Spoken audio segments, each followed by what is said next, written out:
So I'm Miss Amy. And I'm Miss Kathy. Nice to meet you. Nice to meet you both. Nice to meet you too, George and Lucy. And we are ready to talk about what we're reading and what you're reading. All right, the first one on our list today is by Margaret Peterson Haydix, and it's called Running Out of Time.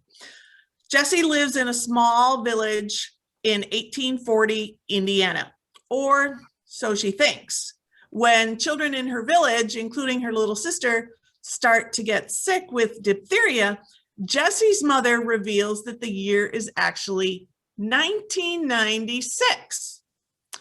And they are part of a living history exhibit. So if you've ever been someplace like Napier Settlement or Colonial Williamsburg, that's the kind of thing, except those people are actors who are just there for a few hours a day.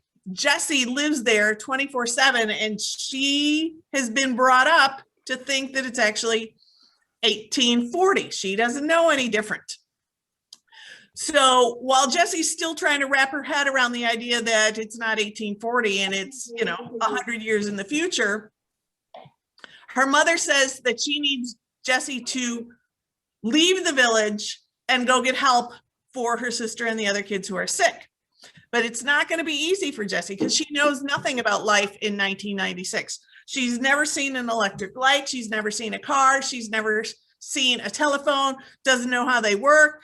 Right? In 1996, this is back in the day when all phones had cords and we had phone booths on the corner, right?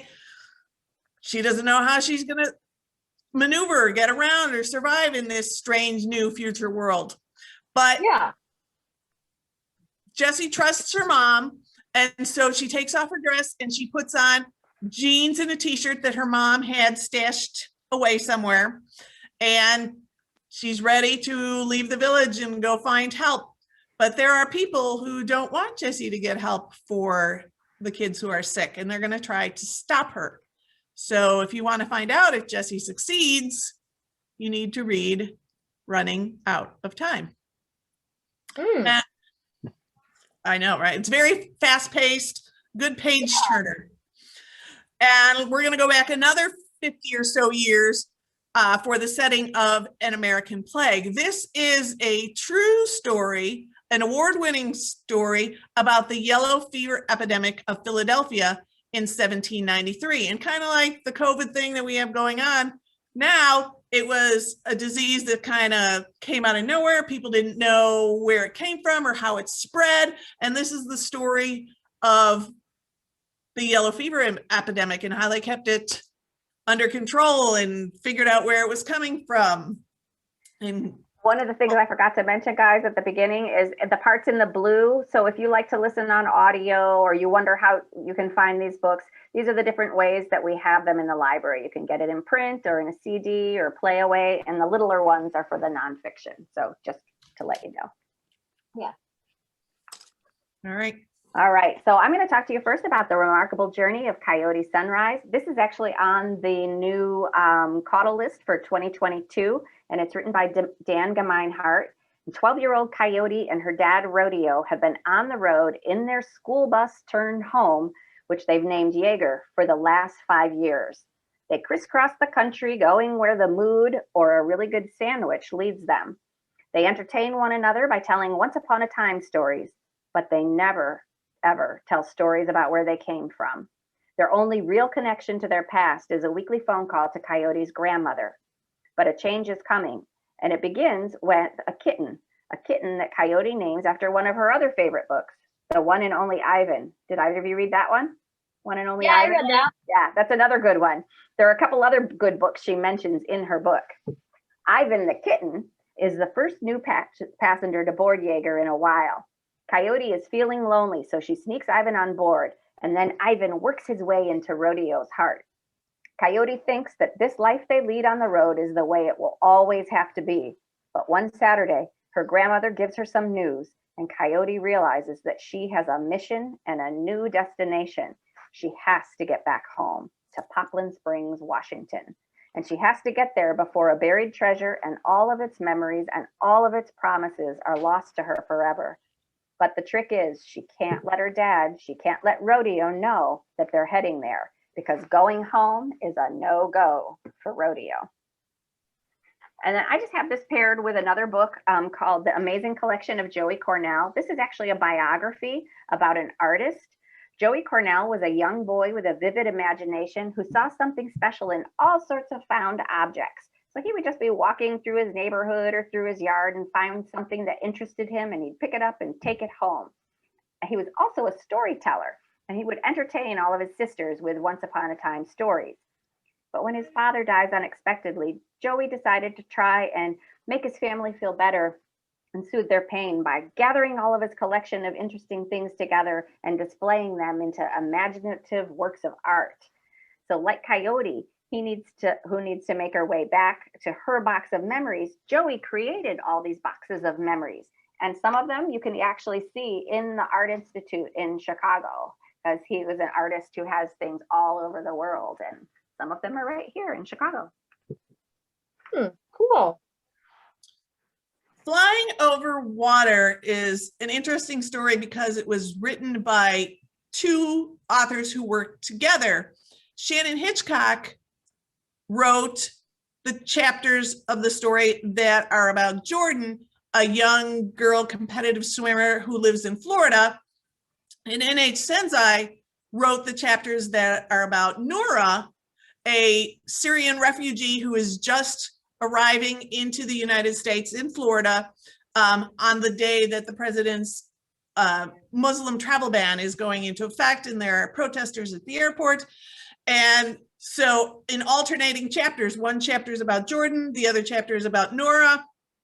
They tell the story of Jordan, who, even though she's a competitive swimmer, now has panic attacks when it's time for her to get in the water. And Nora, whose family spent years trying to survive the Syrian civil war and then living in a refugee camp in Turkey, and now are arrived in the United States trying to adjust to a new way of living and get resettled and restart their life in a new, completely unfamiliar place. And so it's a little bit of back and forth between the two girls. Jordan and her family are helping to host and teach them about American life, and Jordan is Nora's buddy at school, so that, you know, she learns how things go at school. And it's a very interesting back and forth between those two authors. A Galaxy of Sea Stars is another refugee story. This time it's Afghan refugees in Rhode Island. So some things the same, some things different. And Stormy Seas is true stories of refugees. So we got the theme here, it's all refugees. And these refugees all come by boat, and they've all have different stories. They're very short stories. You can get through this book in just one sitting. And the refugees come from all around the world. Some come from Germany, some come from Cuba, some come from Africa, and they tell the stories of why they had to leave and how they traveled and, you know, the whole boat journey. And so a very interesting story about, I think it's 8 kids who come over to the United States for different reasons. Very cool. Yeah. All right, Miss Amy. Sorry. Yeah, and that one's on the current Rebecca Caudle list. I think that one you just read. So this is Clean Getaway by Nick Stone, which is on the 2022 Rebecca Caudle list. It's tough when your single parent dad has high expectations of you and works at your school. If you have a hard time staying out of trouble like Scoob does, that means a grounding. When Scoob's grandma, who he calls Jima, picks him up in a brand new RV and tells him to hop on board, he doesn't hesitate. But when Scoob finds out she sold her house to buy the RV, can't speak, he starts to realize that this trip isn't just a taste of freedom for him. They really are making a getaway. Scoob knows something is up when Jima hands him her treasure box. The ornate box is the only thing that was always off limits in her house. He could look, but not touch. But now she's asking him to open it up. When Scoob opens it, there are all kinds of things in there, including a green book. He takes it out, and he's on his way to a history lesson when his white grandmother begins to explain what life was like for her and her black husband, who's Scoob's late grandfather. The Green Book made travel safer for them, but there were other things that stood in the couple's way. And as Jima's behavior begins to seem more and more unusual, Scoob begins to wonder if maybe he should have stayed at home. And I've paired this book with a true book called Opening the Road. This is a story of Victor Hugo. The Green Book that Scoob talks about, and you can see it in his hand there, is actually a real thing. And Victor Hugo is a man who was born in 1892. And when he was 21, he got a job working for the post office. And in his job at the post office, he would be out on the street and meet a lot of people. And he knew a lot of postal workers in other places around the country. When Victor had a family, they liked to travel. But as a Black family, traveling could be really tricky. They often found that they couldn't eat, sleep, or use a bathroom at many of the places along the road. Because of racism in the country, segregation, which, do you guys know what segregation means, what that was?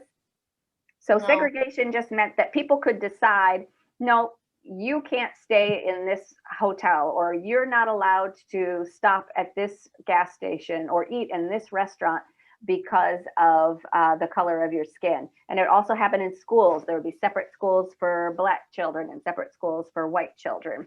So segregated means just kept apart, okay? And so because of that, when families would be on the road, sometimes who were Black, they couldn't stop at places, and that could be kind of tricky. Could you imagine traveling and being like, oh, I can't stop at that bathroom. We have to keep waiting. So the Green Book is a book that Victor put together with information he gathered from people of safe places along the road that Black families could stop at so that they would make their travel good and safe. And so the little book on the bottom, Opening the Road, tells the history both of Victor Hugo and of the Green Book, which went up until the 60s. They Called Us Enemy is a graphic novel autobiography written by George Takei of Star Trek fame. When George was a young boy, he and his family, along with all other residents of the West Coast, California, Oregon, Washington, all of the residents of Japanese descent were gathered up by the US government and put into prison camps. There were like 10 or 12 camps around the country. And they were put in these camps because people were afraid that they might be spies for the Japanese government during World War II. Nearly 120,000 people, most of them American citizens, were relocated to these camps.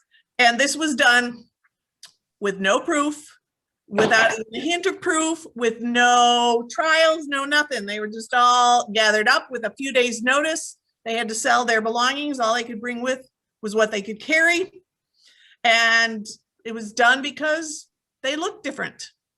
And people were afraid of other people who looked different from them. And so George gives a firsthand account of what it was like to live in these fenced-in barbed wire prisons. And Desert Diary is another point of view on these prisons for Japanese Americans. The author, Michael Tunnell, was at a history museum and he saw this book that you see on the cover of his book called Our Daily Diary. And what that was a classroom journal written by a bunch of third graders who lived in one of these camps.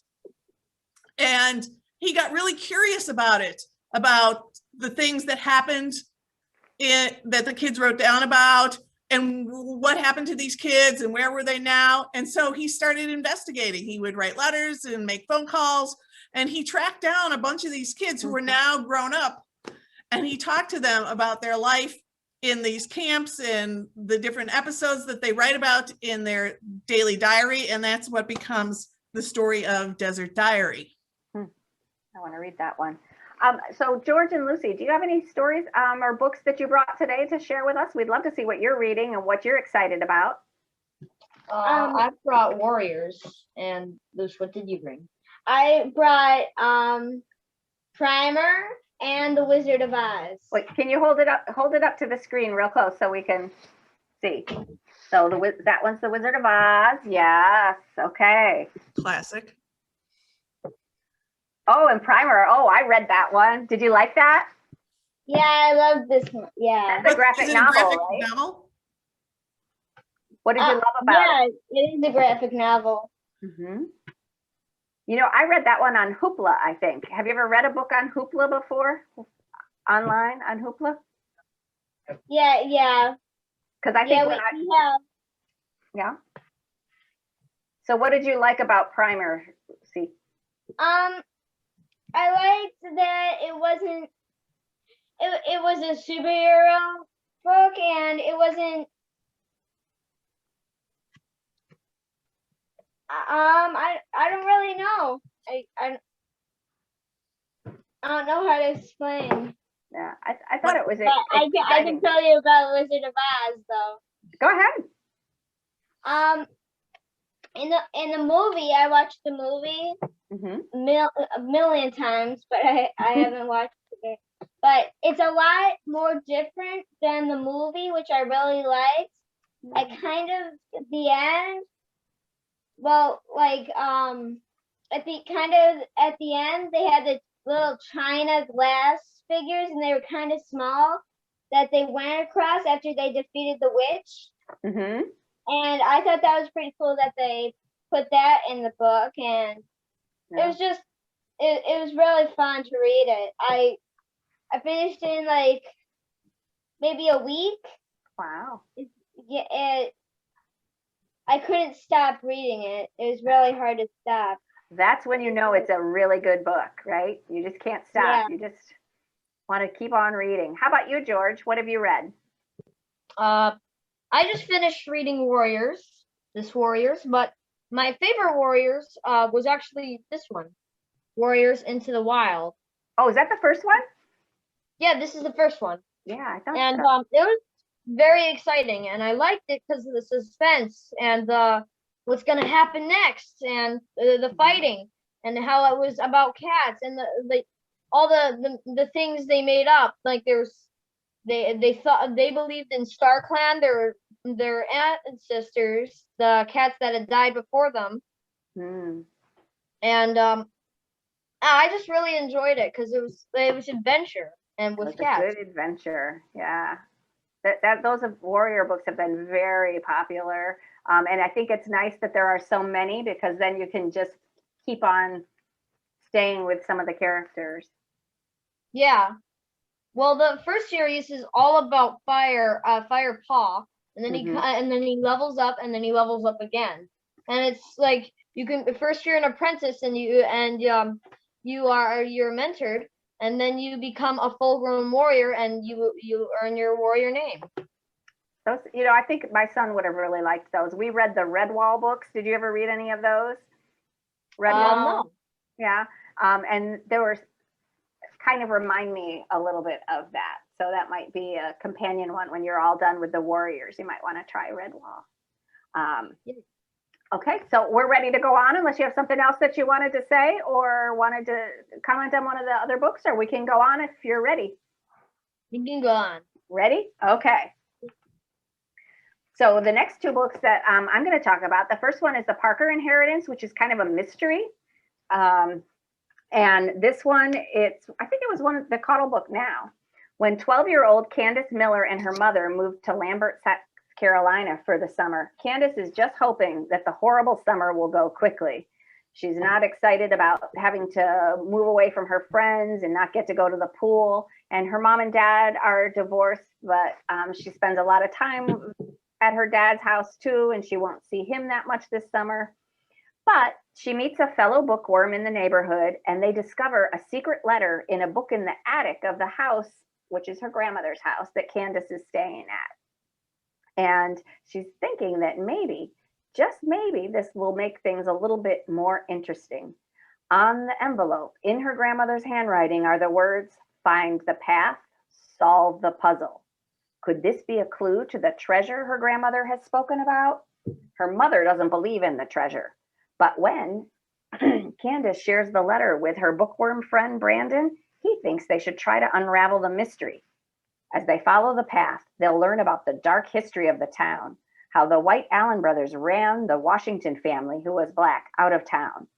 This led the letter writer to vow to ruin the White Allen family.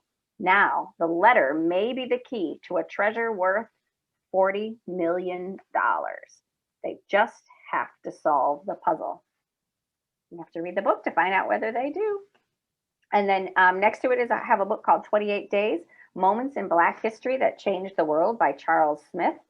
They start with a first incident in the book is the 1770 when Crispus Attucks stands up to British soldiers in an event that helps to start the Revolutionary War in America.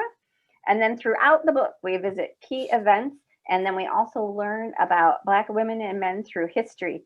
It's a beautifully illustrated book. And we learned about things like Supreme Court decisions, and then we also are introduced to people like Shirley Chisholm, who in 1972 was the first Black woman to run for president. And she had a campaign slogan that I really liked. It was unbought and unbossed. Nobody was going to boss her around. This is a great introduction to 26 more of interesting moments and people in Black history in America. Very cool. In The Proto Project by Brian Johnson, Jason meets Proto, short for prototype, in his mom's lab the day that he and his class visit Recode Global, the tech company that his mom works for, when they're there for a field trip. And little did Jason know that 24 hours later, his mom would be gone, kidnapped, and he would be in possession of Proto, an artificial intelligence computer disguised as a wristwatch, who stowed away in Jason's backpack. Now it's a race against time to save Jason's mom and to protect Proto from the evildoers who want to use Proto for their own nefarious purposes. So can Jason and Proto save his mom and save Proto from the bad guys? You'll have to find out by reading The Proto Project. And Machines That Think is a nonfiction graphic novel about the history of computers, which is a really cool, interesting story, especially with all the pictures. I'm sorry, what's it called again? Because if it's a graphic novel, I probably want to read it. It's called Machines That Think, Lucy. It's a history of computers. Oh, machines. Okay, Machines that think. That thing. My mom's already got it, so. Your mom. Right. And I was going to say, you can also go back and watch this video in a while. It will be posted on our calendar or on the website. And so if you think, oh, what was that again? Or if you're in the library and you happen to see us, just ask us. Mm-hmm. So the next books I'm going to talk about are kind of a trio of books about space. The first one is I'm going to talk about is the one called Discovering History's Heroes, Michael Collins, the Forgotten Astronaut.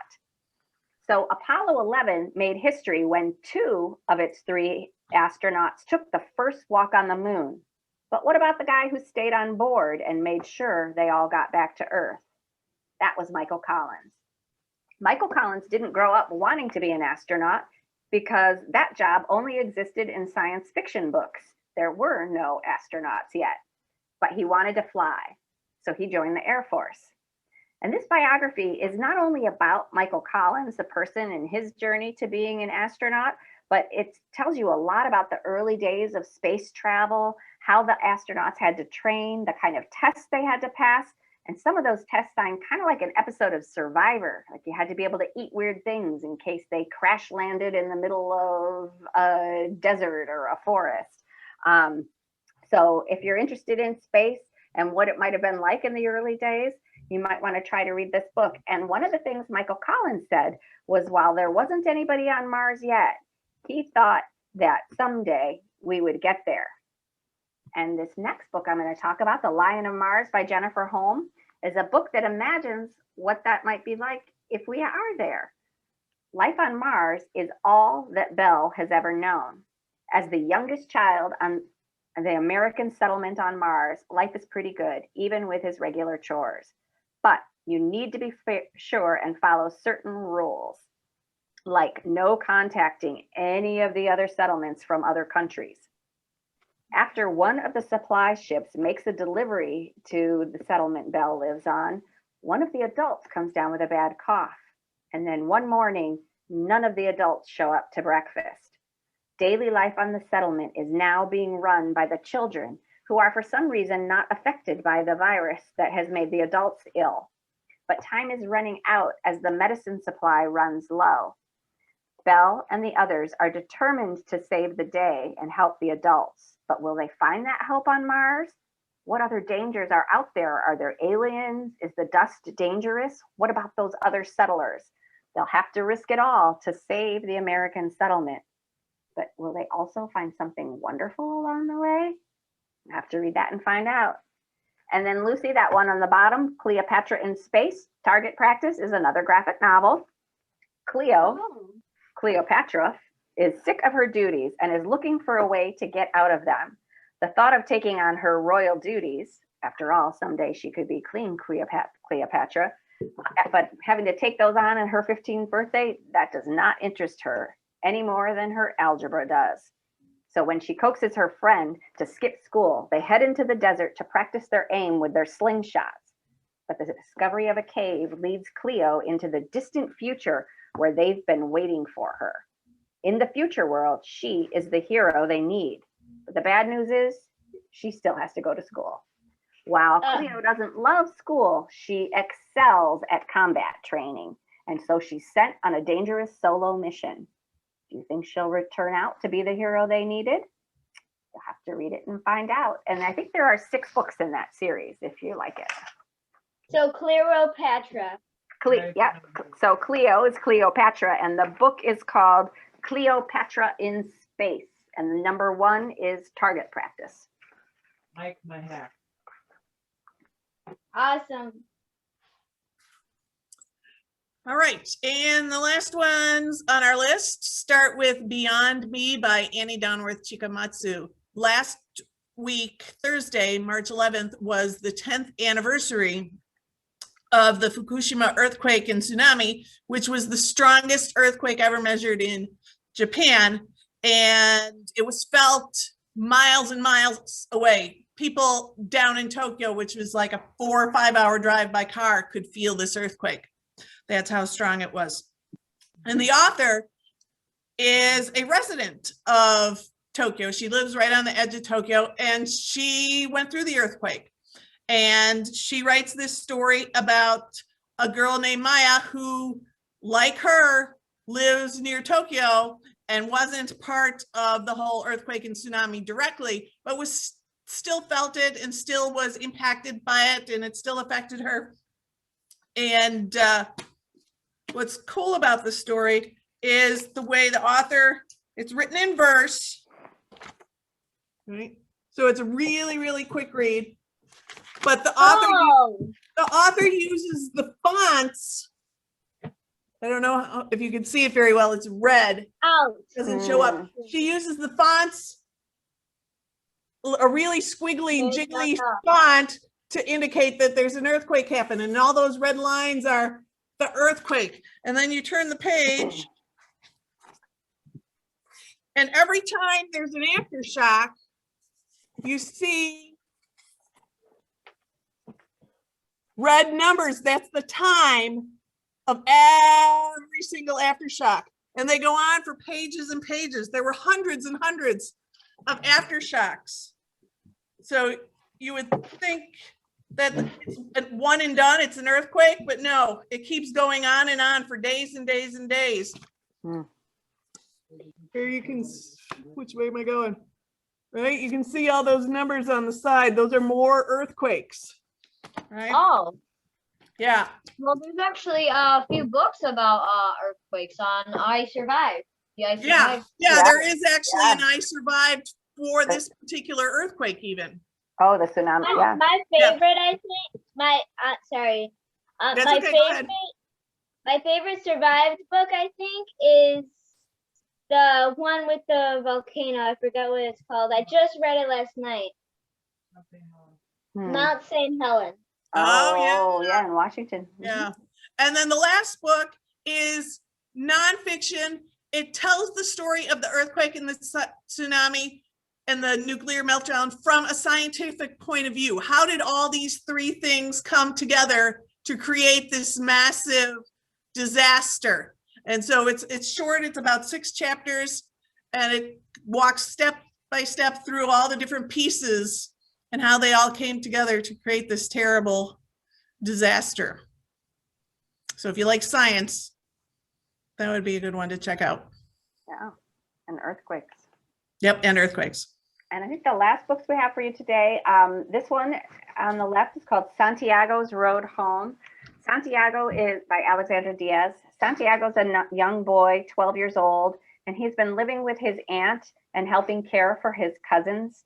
But one day, his aunt kicks him out of the house, complaining because her husband has lost her job and she just can't afford to feed another mouth. So he's going to have to go someplace else. But Santiago does not want to return to the house of his grandmother where he had been living because she is cruel to him. So he decides he's going to head to the United States where it must be safer. So he starts his journey from Mexico on foot to what they call El Otro Lado, it's the other land in Spanish. And it's a dangerous journey for a 12-year-old boy on his own. So along the way, he meets Maria Dolores and her daughter Alegria, and they too are trying to get to a safer place and start new lives. So they travel together. But when they get to the border, they're separated. And Santiago is afraid, and he fears that detention at the border could mean the end of the road for him. And he's tired, and all he wants is peace. And so he wonders if this is really going to be not just the end of the road for him, but the end of his life. So you have to. Wow, that sounds very interesting. That like he's 12. That's crazy. He's 12. I know. He makes a very difficult journey, but he just doesn't feel safe, and he's not being taken care of by the grown-ups where he is. So he's trying to make it to a place that he's safe, heard is safer. And Maria Dolores is an adult who he travels with her and her daughter along the way. This book is not a true story, but it's based on some true information. And then the book in the bottom corner. Sorry, go ahead. I would kind of hope that it wasn't true, because that would be awful. Yeah. For a 12-year-old to have to go from China to the United States, Mexico. Yeah. Well, I think you'll learn if you read that book that a lot of children, there are children who do make that trip. And in the book, in the bottom corner, Dreams from Many Rivers, this is a book of poetry, kind of like what Kathy just told you, but it's also a history book written in poems. And it starts in 1492, and it's all about the Hispanic history in the place that we now call the United States, but it starts before it was the United States. And one of my favorite poems in there. So, you know, you were talking about superheroes before, or we were talking about superheroes, I think. Yeah, in Primer. I always used to say that if I could have a superpower, I would want my superpower to be able to speak and understand every language in the world. I think that would be so cool. And one of the poems in this book is called ESL. Have you heard that before? ESL? It means English is a second language. But one of the things that they say in the poem is that a lot of the people who are in like English as a second language classes actually know a lot of other languages already. So sometimes English isn't actually their second language, but it's their third or their fourth or their fifth language. And now they're learning English too. I think, wow, I would love to be able to know 2 or 3 or 4 or 5 languages, or all of the languages. And this book you can find in Spanish, by the way. But you know, in Primer, it does show all the powers that she has, all the paints. With the different paint? Yeah, what different paints do. Here we go. Yeah. A long list. Oh boy, is one of them wow. speak all the languages? I want that color paint. There's super strength, play. There's, you can power to think what other people are thinking. Where is that? Ooh. I remember I've seen that before, to think what other people are thinking. Uh-huh. So if you were going to pick a book today, what book would you like to read? Did any of the books on the list interest you? Do you think you'll check one out next time you're at the library? Yeah, I think the book where the 12-year-old is trying to get to America from Mexico. Santiago's Road Home. What's it called? Wait, what's it called again? Santiago's Road. Oops, I just lost it. I was gonna find it for you so you could see the picture. Santiago's Road Home. I'll find it for you. Oh, my mom put it on hold already. So. Oh, did she? Your mom is like the best. There it is, that one, right? Yeah, she's got every single book. That, like, Oh my goodness. You guys are going to be busy if she put them all on hold. I better return some of them. Five. So they're there. Five. She put I put 5. 5. 1, 2, 3, 4, 5. Oh, we got those graphic novels, right? Those for Lucy. Well, we're so glad you joined us together. Is there anything else you'd like to share with us today before we stop the recording and go about our days? have you ever heard of Sisters? Yes. Yeah, the graphic novel. Yeah. Have you read it? Yes, I have. I love graphic novels and comics. So there's some of. Yeah. I've read them all my life, which has been a very, very long time, Lucy. So it's nice that there are so many new ones available. Have you read Guts? Let's see, did I read Guts? I haven't read Sisters Guts and I yet. read Drama. I think I've read Guts. Did you read it? It's when her because she's got stomach problems, right? Yeah. Yeah, I did read that. If you kind of forgot, I kind of wish I didn't read it. It's a little bit. Yeah. Is it too much detail, more than you wanted to know? No, some parts I just didn't like. But in Sisters, do you remember the king snake was in the car loose? No. And the sister was super afraid of snakes? I don't think I would like to encounter a snake in the car either. Yeah, and they were on a road trip too, and they had to go in the car forever. And then she went in because they thought the snake was dead, but it wasn't dead. And their mom and little brother and went because the car had no more gas or something like that. And the brother and the mom were like this, what they do when they were trying to get a car and someone to help them and drive them. And the two sisters were left in the car for 4 hours by themselves. With and the then snake. they saw the snake in the car, and they took an old grocery bag, and the sister made the snake waited until the snake went in there, and then she zipped it up, and then it was done. Took it out. So if you like graphic novels, did you read Twins? Twins. It's about 2 twin sisters who are starting. You should look for that one next time you're in the library. I think That was going to be my suggestion. Twins. Okay, I'll for sure read that one. Where's that voice from? Miss Melissa chimed in. You know, when I was first reading the books, I've read them. I'm serious, like 30 times I've read them. Well, Twins is by Varian Johnson, who is the same author that wrote The Parker Inheritance, but this one is a graphic novel. And Melissa, do you remember who does the coloring? It was somebody, he did the story, but the artist was someone who did, wasn't it Shannon Wright? Jameson? Anyway, look for Twins by Varian Johnson. I think you'll like that one.